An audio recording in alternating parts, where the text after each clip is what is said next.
Les minerais, si vous le saviez, ils génèrent plus ou moins en grande quantité en fonction de la couche.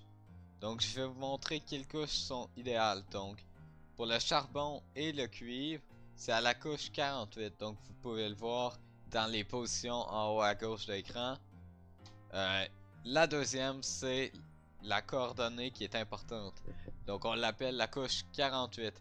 Sachez que tout ce qui est émeraude, charbon et fer, plus vous allez haut dans une montagne, si jamais vous allez dans une montagne, qui est enneigée typiquement, plus il y aura du fer, de l'émeraude et du charbon.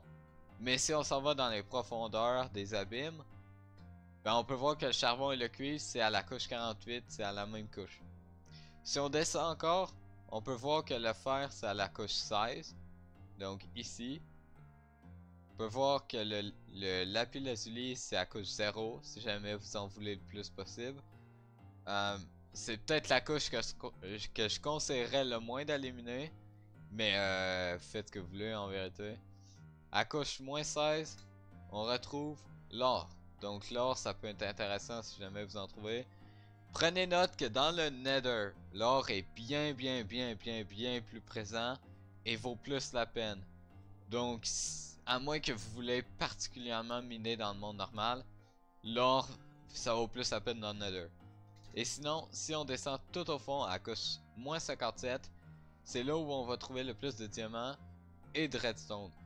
Évidemment, là où il y en a le plus, c'est à couche moins 64. Sauf que moins 64... what the hell? Pourquoi je peux pas?